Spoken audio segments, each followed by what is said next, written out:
बिस्मिल्लाहिर्रहमानिर्रहीम। अस्सलाम वालेकुम।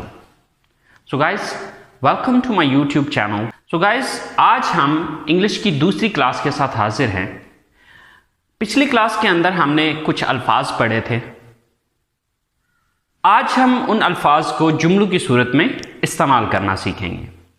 देखिए, जब भी हम बात करते हैं तो हम वो बात जुमलों की सूरत में कर रहे होते हैं। बेसिकली जुमला या सेंटेंस क्या होता है? सेंटेंस असल में मुख्तलिफ अल्फाज को हम जो एक सही तरतीब में लिखते हैं या बोलते हैं उसको जुमला कहा जाता है। सो गाइस, आज हम सीखेंगे कि इन अल्फाज को जुमलों की सूरत में कैसे लिखा जाता है।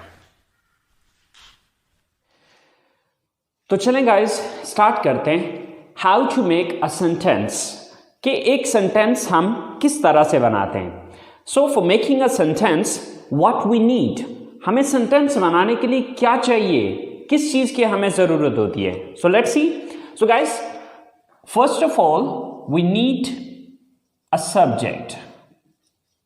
सबसे पहले हमें एक जुमला बनाने के लिए क्या चाहिए? सब्जेक्ट चाहिए। The second thing, verb. दूसरी चीज जो हमें चाहिए इसमें वो चाहिए verb.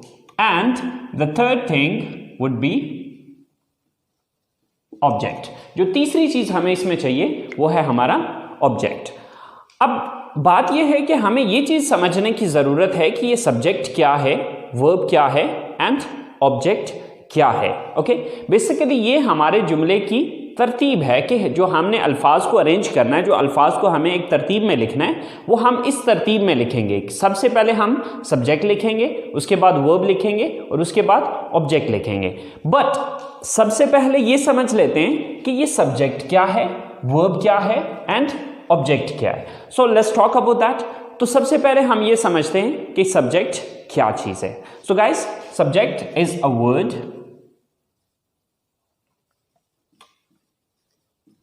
or a phrase which shows who or what does the action in a sentence. A word, एक लफ्ज और a phrase या फिर एक phrase which shows, जो कि जाहिर करता है who, कौन, और what या फिर क्या, does the action, काम करता है in a sentence, जुमले में।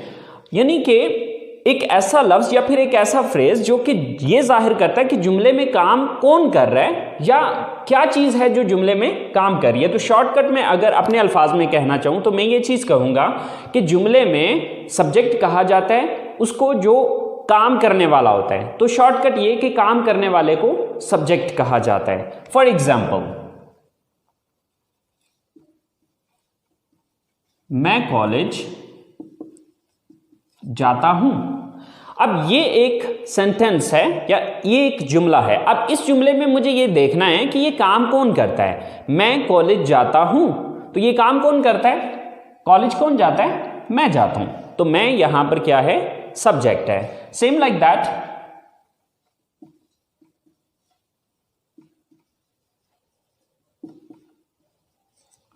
हम क्रिकेट खेलते हैं। अब हम क्रिकेट खेलते हैं, इस जुमले के अंदर ये काम कौन करता है? क्रिकेट कौन खेलता है? हम खेलते हैं। सो हम यहां पर सब्जेक्ट है।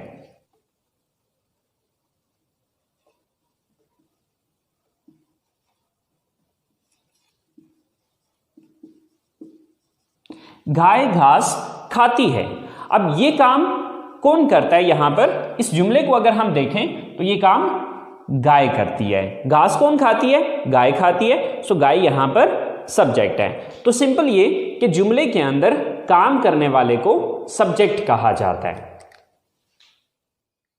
सो गाइस, चले हम चलते हैं अपने सेकंड पॉइंट की तरफ। सो हमारा सेकंड पॉइंट है verb. So what is a verb? Verb होता क्या है? तो चले देखते हैं। A word which shows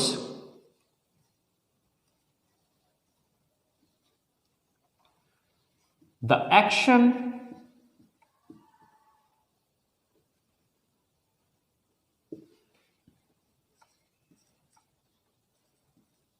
occurrence or a state. A word, एक लफ्ज which shows, जो कि जाहिर करता है the action, किसी एक्शन को, occurrence, किसी वाक्य को, और a state, या फिर किसी हालत को. Okay, so for example,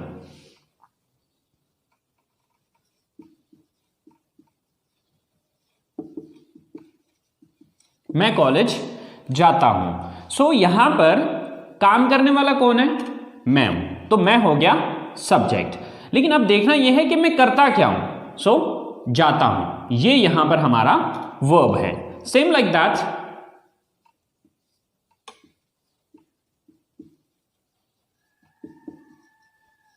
हम क्रिकेट खेलते हैं. ये काम कौन करता है? हम करते हैं. तो हम हो गए सब्जेक्ट. अब हम करते क्या हैं? खेलते.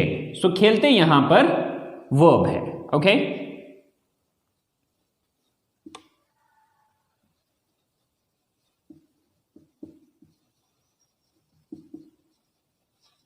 आप इंग्लिश सीखते हैं. ये काम कौन करता है? आप करते हैं. तो आप हो गए सब्जेक्ट. लेकिन आप करते क्या हैं? सीखते हैं. तो सीखना वर्ब है. ओके, अगर मैं शॉर्टकट अपने अल्फाज में इस चीज को बयान करूं तो वर्ब कहा जाता है जुमले के अंदर जो भी काम हो रहा होता है. यानी कि सिंपली पहले नंबर पे आपने ये देखना है कि काम करने वाला कौन है. कौन है जो एक्शन को सर अंजाम दे रहा है या काम को सर अंजाम दे रहा है. फिर दूसरे नंबर पे काम कर क्या रहा है. ठीक है, तो वर्ब हो गया कोई भी काम. तो सेकंड नंबर पे जो आपने चीज लिखनी होती है वो है वर्ब. सो हमारी तीसरी चीज है ऑब्जेक्ट. सो ऑब्जेक्ट क्या है? A word or a phrase which is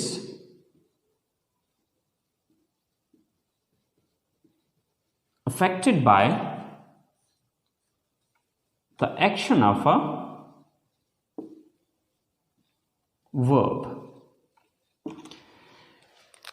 A word, एक लफ्ज और अ फ्रेज या फिर एक phrase which is affected by the action of a verb, जिस पर किसी वर्ब का या किसी काम का असर हुआ होता है. तो यानी कि शॉर्टकट अगर मैं अपने अल्फाज में समझाऊं तो जिस चीज पर काम वाकया हो रहा होता है उस चीज को ऑब्जेक्ट कहा जाता है. मिसाल के तौर पे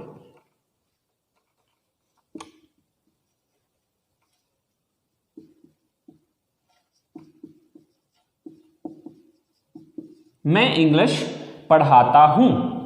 अब ये एक जुमला है. अब मैं यहां पर सब्जेक्ट है क्योंकि मैं ये काम करता हूं. मैं काम क्या करता हूं? पढ़ाता हूं. तो ये काम हो गया. लेकिन पढ़ाता क्या चीज हूं? ये पढ़ाने का अमल किस चीज पे हो रहा है? इंग्लिश पे. तो इंग्लिश यहां पर ऑब्जेक्ट है. Okay, so same like that,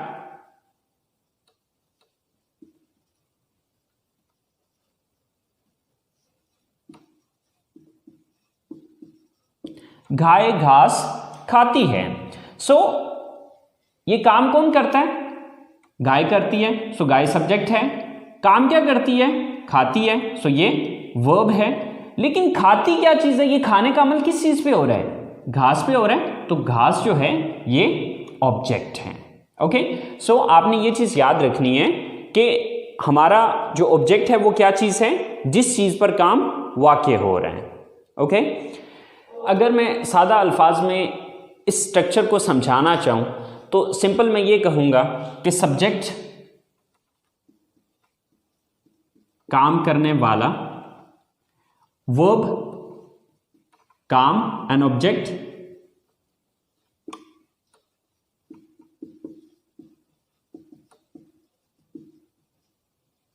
जिस चीज पर काम हो रहा हो. जब भी आपने एक उर्दू जुमले को इंग्लिश में लेके आना है तो उसके लिए आपने इस तरतीब को फॉलो करना है या इस ऑर्डर को, इस अरेंजमेंट को फॉलो करना है कि सबसे पहले आपने उर्दू जुमले के अंदर ये चीज़ देखनी है कि इस जुमले में काम कौन कर रहा है. सबसे पहले उसकी इंग्लिश लिखनी है. दूसरे नंबर पे फिर ये देखना है कि ये बंदा या ये चीज़ काम क्या करती है. उसकी इंग्लिश लिखनी है और उसके बाद फिर तीसरी चीज आ जाएगी कि ये चीज नोटिस करनी है कि किस चीज पर वो काम करता है। ओके, इस तरतीब को फॉलो करते हुए आप हजारों के हिसाब से जुमले खुद से बना सकते हैं अगर आपको उन अल्फाज की इंग्लिश आती हो। तो चलें गाइस, कुछ एग्जाम्पल्स देखते हैं, कुछ उर्दू स्टेटमेंट्स बनाते हैं और उनको इंग्लिश में ट्रांसलेट करके देखते हैं। तो सो गाइस शुरू करते हैं। ये हमने कुछ 4-5 स्टेटमेंट्स लिखी हैं। अब इन स्टेटमेंट्स को हम इंग्लिश में ट्रांसलेट करके देखते हैं। सो गाइस हमने फॉलो करना है इस स्ट्रक्चर को। ओके, तो अब देखिए कि सबसे पहले हमें क्या लिखना है। अब इस जुमले को हम इंग्लिश में ट्रांसलेट करना चाह रहे हैं, तो सबसे पहले हम ये चीज़ देखेंगे कि इसमें सब्जेक्ट कौन है। सब्जेक्ट किसको कहते हैं? काम करने वाले को। मैं किताब पढ़ता हूं, तो अब इसमें सबसे पहले मैं ये नोटिस करूंगा कि ये काम कौन करता है इस जुमले में। तो ये किताब कौन पढ़ता है? तो किताब कौन पढ़ता है? मैं पढ़ता हूं। तो मैं की इंग्लिश सबसे पहले लिखी जाएगी। तो मैं की इंग्लिश क्या है? आई। ओके, इसके बाद सब्जेक्ट मैंने लिख दिया। इसके बाद दूसरी चीज आ जाएगी वर्ब। वर्ब किसको कहा जाता है? काम को कहा जाता है। तो अब देखना यह है कि मैं काम क्या करता हूं। तो मैं पढ़ता हूं। मैं किताब पढ़ता हूं, तो मैं काम कौन सा करता हूं? पढ़ता हूं। तो अब दूसरे नंबर पे जो मुझे इंग्लिश लिखनी होगी वो पढ़ना की इंग्लिश है। तो पढ़ना की इंग्लिश क्या है? रीड। I read. दो चीजें होगी। अब तीसरी चीज कि पढ़ता क्या हूं, ये पढ़ने का अमल किस चीज पे हो रहा है। अब देखिए इसकी इंग्लिश मैं लिख चुका हूं, इसकी इंग्लिश भी हो चुकी है। तो ये पढ़ने का अमल किस चीज को पढ़ा जा रहा है? किताब को पढ़ा जा रहा है। तो किताब की इंग्लिश तीसरे नंबर पे आ जाएगी। तो किताब की इंग्लिश होती है बुक। तो आपकी यही स्टेटमेंट जो आप उर्दू में ये कह रहे हैं कि मैं किताब पढ़ता हूं, इंग्लिश में ये होगा I read book. Okay, same like that the next statement is हम खाना पकाते हैं। तो अब सबसे पहले हम इसमें ये देखेंगे कि काम करने वाला कौन है, ये काम कौन करता है। तो ये काम करता है हम की इंग्लिश क्या होती है? वी। ओके, सेकंड नंबर पे आ गया काम। कि अब हमें ये देखना है कि ये काम हम करते क्या हैं, क्या काम करते हैं। इस जुमले के अंदर हम काम क्या करते हैं? पकाते हैं। तो पकाना की इंग्लिश क्या होती है? कुक। We cook. ओके, पकाते क्या चीज है? ये काम किस चीज पे हो रहा है? तीसरी चीज है ऑब्जेक्ट। ठीक है, तो पकाते किस चीज को है? खाने को। We cook the food. Okay, so your statement is complete. हम खाना पकाते हैं। In English we cook the food. हम खाना पकाते हैं। Same like that we move to third statement. और थर्ड स्टेटमेंट इज आप इंग्लिश बोलते हैं। सो सबसे पहले ये देखना है कि ये काम कौन करता है। सबसे पहले सब्जेक्ट देखना है, काम करने वाला कौन है? आप है। आपकी इंग्लिश क्या है? You.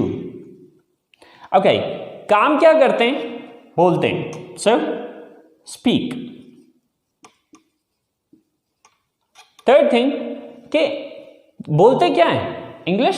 Sir English. So your complete statement is you speak English. वो कपड़े खरीदती हैं, मतलब वो काम कौन करता है? वो, यानी कि वो ज्यादा है, वो लेडीज हैं, वो लड़कियां हैं। सर वो जमा की इंग्लिश क्या होती है? they। फिर काम क्या करती हैं? वो खरीदती हैं, buy। they buy। खरीदती क्या चीज है? कपड़े। sell clothes। they buy clothes। वो कपड़े खरीदती हैं। Same like that the last statement is Asim और आमिर क्रिकेट खेलते हैं। सो काम कौन करता है? आसिम एंड आमिर। आसिम एंड आमिर, ये दोनों काम करते हैं। सो सबसे पहले हमने सब्जेक्ट लिखा, देन काम क्या करते हैं? खेलते हैं, प्ले। क्या चीज खेलते हैं? Cricket. So, Asim and Aamir play cricket. Asim और आमिर क्रिकेट खेलते हैं। सो गाइस, आपने मेन आपकी ये स्ट्रक्चर है। If you understand this thing, this is really really important. ये बहुत इंपॉर्टेंट चीज है। अगर आप इस चीज को अंडरस्टैंड कर लेते हैं तो हजारों के हिसाब से जुमले आप खुद से बना सकते हैं। It's not difficult, it's very simple, very easy. Okay, if you understand this thing. This is the main point, ये हमारा मेन पॉइंट है। और अगर आप इस चीज को समझ जाते हैं तो आप आसानी से हजारों के हिसाब से जुमले बना सकते हैं, अगर इन अल्फाज की आपको इंग्लिश आती हो। ओके, सो गाइस, आज हमने सीखा कि एक सिंपल सेंटेंस बनाने के लिए हमें किन चीज़ों की ज़रूरत होती है। तो हमने समझा कि हमें 3 चीज़ों की ज़रूरत होती है। Number 1 subject, number 2 verb and number 3 object. Subject मैंने बताया कि काम करने वाले को सब्जेक्ट कहा जाता है। ये आपकी सबसे पहली चीज़ है जो आपने उर्दू से इंग्लिश में ट्रांसलेट करते हुए सबसे पहले नंबर पे रखनी है। दूसरे नंबर पे आ जाएगा वर्ब। वर्ब कहा जाता है किसी भी एक्शन या किसी भी स्टेट को, मतलब किसी भी काम को आप सिंपल अपने अल्फाज में काम कह सकते हैं। कि देखना ये है कि जो काम करने वाला है वो काम क्या कर रहा है। और फिर तीसरे नंबर पे ऑब्जेक्ट, यानी कि ये काम किस चीज़ पर हो रहा है। बस ये तरतीब आप अपने जहन में रखें और इस तरतीब को मद्देनज़र रखते हुए आप हज़ारों स्टेटमेंट्स आसानी से खुद से बना सकते हैं। सो गाइस, ये आप लोगों का होमवर्क है। 10 स्टेटमेंट्स हैं जो कि एज अ होमवर्क मैं आप लोगों को दे रहा हूँ। ओके, सबसे पहली स्टेटमेंट है हम किताबें खरीदते हैं। नंबर 2 वो म्यूज़िक सुनते हैं। नंबर 3 आप फिल्में देखते हैं। नंबर 4 मैं बर्गर पसंद करता हूँ। नंबर 5 हम चाय पीते हैं। नंबर 6 आप कंप्यूटर इस्तेमाल करते हैं। नंबर 7 मैं फुटबॉल खेलता हूँ। नंबर 8 आप उर्दू बोलते हैं। नंबर 9 अली और साकिब कॉलेज जाते हैं। और नंबर 10 हम जूस पीते हैं। सो गाइस, ये 10 स्टेटमेंट्स आपने अपने तौर पे कोशिश करनी है, खुद से आपने इन स्टेटमेंट्स को बनाना है और बना के इनको बोलने की कोशिश करनी है। बिकॉज स्टेटमेंट्स लिखना अलग चीज़ होती है, इनको बोलना एक अलग चीज़ है। सो हम बात कर रहे हैं स्पीकिंग की। ओके, सो आप जितना ज़्यादा आप इन अल्फाज को, इन जुमलों को अपनी ज़बान से अदा करेंगे उतना ज़्यादा आपकी रवानी बनती चली जाएगी। सो गाइस, कल ये स्टेटमेंट्स मैं खुद भी बना के आपको बताऊंगा, तो आप देख लीजिएगा कि आपने उन स्टेटमेंट्स को कैसे बनाया था और मैंने इन स्टेटमेंट्स को कैसे बनाया है। अगर कोई थोड़ी बहुत मिस्टेक हो गई है, डजंट मैटर, स्टार्ट है, स्टार्ट में डेफिनेटली थोड़ी बहुत मिस्टेक्स होंगी, बट कोई मसला नहीं है। आपने कोशिश करनी है अपनी तरफ से इस काम को करने की, and with the passage of time इंशाल्लाह आप अपने अंदर चेंजेस देखेंगे कि आप इस चीज़ को इम्प्रूव कर रहे हैं। सो गाइस, उम्मीद करता हूँ आपके आज के लेसन को आप लोगों ने एंजॉय किया होगा, एंड इंशाल्लाह ज़िंदगी रही तो मुलाकात होगी आपसे अगले लेसन के साथ। Wish you all the best. So अल्लाह हाफिज़।